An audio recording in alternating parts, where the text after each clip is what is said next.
Hi అండి, once again welcome back to Tejas channel. ఇవాల్టి క్లాస్లో మనము పర్స్పెక్టివ్ ఎడ్యుకేషన్కి సంబంధించి మరొక ప్రాక్టీస్ టెస్ట్ చేద్దామండి. ఫస్ట్ బిట్, మానిటోరియల్ పద్ధతి అమలులో ఉన్న విద్యా విధానం ఏది? కింద ఇచ్చిన ఆప్షన్స్లో మానిటోరియల్ పద్ధతి అమలులో ఉన్న విద్యా విధానం ఏది అని క్వశ్చన్ అండి. అసలు మానిటోరియల్ పద్ధతి అంటే ఏంటో తెలుసుకుందాము. మానిటోరియల్ పద్ధతి అంటే విద్యలో తెలివైన చురుకుగా ఉన్న విద్యార్థులు గురువు సమక్షంలో తమ తోటి విద్యార్థులకు విద్యను బోధించటమే ఈ మానిటోరియల్ పద్ధతి. ఈ పద్ధతి అమలులో ఉన్న విద్యా విధానం వచ్చేసి వేద విద్యా విధానం. కరెక్ట్ ఆన్సరు ఆప్షన్ ఏ అండి. నెక్స్ట్ సెకండ్ బిట్ అండి. ఢిల్లీలో ఏఐసిటిఈ ఏ కమిటీ నివేదికల ఫలితంగా ఏర్పడింది? ఫస్ట్ మనము ఏఐసిటిఈ అంటే ఏంటో తెలుసుకుందాము.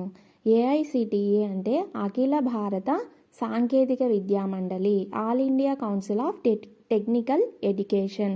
ఇది సార్జెంట్ ప్రణాళిక ఫలితంగా ఏర్పడింది. ఈ సార్జెంట్ ప్రణాళికనే మనము యుద్ధానంతర మొట్టమొదటి ప్రణాళిక, యుద్ధానంతర విద్యాభివృద్ధి ప్రణాళిక అని కూడా అంటారు. కరెక్ట్ ఆన్సరు ఆప్షన్ డి అండి. నెక్స్ట్ బిట్ అండి. మొవీర్ అనేది ఏ భాషా పదము? ఈ బిట్ వచ్చేసి ఉపాధ్యాయ సాధికారత, టీచర్స్ ఎంపవర్మెంట్ ఉంది కదండి, ఆ చాప్టర్లో ఉపాధ్యాయుని ప్రేరణ అనే టాపిక్లో వస్తుంది. ప్రేరణనే ఇంగ్లీష్లో మనం మోటివేషన్ అని అంటారు. ఈ మోటివేషన్ అనే పదము మొవీర్ అనే లాటిన్ భాషా పదం నుంచి వచ్చింది. సో మొవీర్ అనేది ఏ భాషా పదం అండి? లాటిన్ భాషా పదము. మొవీర్ అంటే కదలిక లేదా చలనము అని అర్థము. ఫోర్త్ బిట్ అండి. బాలికలపై ఉన్న వివక్షతను తొలగించటం, పాఠశాలల్లో బాలికలను చేర్పించటం, డ్రాపౌట్ రేటును తగ్గించటం, బాలికలకు వైద్య పరీక్షలు నిర్వహించటం ఏ పథకం యొక్క ముఖ్య ఉద్దేశము? ఇక్కడ ఇచ్చిన వాటిలో ఏ పథకం యొక్క ముఖ్య ఉద్దేశం అని క్వశ్చన్ అడిగారండి. కరెక్ట్ ఆన్సర్ వచ్చేసి ఆప్షన్ బి, బేటీ బచావో బేటీ పడావో. ఈ పథకాన్ని 2015వ సంవత్సరం జనవరి 22వ తేదీన హర్యానాలోని పానీపట్లో ప్రధానమంత్రి నరేంద్ర మోడీ ప్రారంభించారు.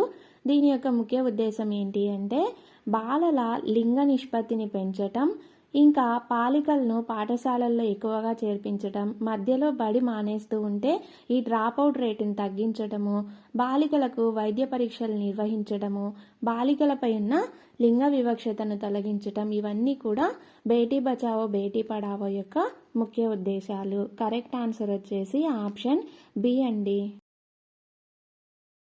ఫిఫ్త్ బిట్ అండి. కౌమార దశను ఒత్తిడి, ప్రయాస, కలతలు, జగడాలతో కూడుకున్న దశగా అభివర్ణించింది ఎవరు? డైరెక్ట్ బిట్ అండి. కరెక్ట్ ఆన్సర్ వచ్చేసి option A, Stanley Hall. Stanley Hall కౌమార దశ గురించి ఏం చెప్పారంటే కౌమార దశ అనేది ఒత్తిడి, ప్రయాస, కలతలు, కొట్లాటలతో కూడుకున్న దశగా అభివర్ణించారు. సిక్స్త్ బిట్ అండి. సమాచార హక్కు చట్టం ప్రకారం మనం అప్లికేషన్ పెట్టిన ఎన్ని రోజులలోగా సమాచారం ఇవ్వాలి? సమాచార హక్కు చట్టము ఆర్టీఐ యాక్ట్ ప్రకారము ఎన్ని రోజుల్లోగా సమాచారం ఇవ్వాలి అని క్వశ్చన్ అండి. మనము ఏదైనా ఇన్ఫర్మేషన్ కావాలి అని సమాచార హక్కు చట్టాన్ని సంప్రదిస్తే అది మనం అప్లికేషన్ పెట్టిన రోజు నుండి కౌంట్ చేస్తే 30 రోజుల్లోగా సమాచారాన్ని అందివ్వాలి. ఒకవేళ మనకు కావాల్సిన సమాచారము జీవన్మరణ సమస్యకు లేదా స్వేచ్ఛకు సంబంధించిందైతే ఇంకా ఎమర్జెన్సీగా 48 అవర్స్ అంటే 2 days లోపల ఇన్ఫర్మేషన్ అనేది ఇవ్వాలి. సెవెంత్ బిట్ అండి. జాతీయ మానవ హక్కుల చైర్మన్ ఎవరు? కింద ఇచ్చిన ఆప్షన్స్లో జాతీయ మానవ హక్కుల చైర్మన్ ఎవరు అని క్వశ్చన్ అండి. కరెక్ట్ ఆన్సర్ వచ్చేసి జాతీయ మానవ హక్కుల chairman present justice Arun Kumar Mishra. ఈయన సుప్రీంకోర్టు మాజీ న్యాయమూర్తి. కరెక్ట్ ఆన్సర్ వచ్చేసి ఆప్షన్ సి అండి. ఎయిత్ బిట్ అండి. ఎన్సిఎఫ్ 2005 సమర్థించిన అభ్యసన వాదము. Direct bit and most important bit అండి. ఎన్సిఎఫ్ 2005 వచ్చేసి నిర్మాణాత్మక వాదాన్ని సమర్థించింది. అలా కాకుండా ఏ అభ్యసనానికి ప్రాధాన్యత ఇచ్చింది అంటే అంతర్దృష్టి అభ్యసనానికి ప్రాధాన్యత ఇచ్చింది. వాదము అన్నప్పుడు నిర్మాణాత్మక వాదము, ఏ అభ్యసనము అన్నప్పుడు అంతర్దృష్టి అభ్యసనము. ఓకేనా అండి? కరెక్ట్ ఆన్సర్ వచ్చేసి ఈ బిట్కి ఆప్షన్ ఏ అండి. 9th బిట్ అండి. NEP 2020 ప్రకారము వెనుకబడిన ప్రాంతాలలో ఉపాధ్యాయ విద్యార్థి నిష్పత్తి. చాలా ఈజీ బిట్ అండి. ఆన్సర్ గెస్ చేయండి మీరు.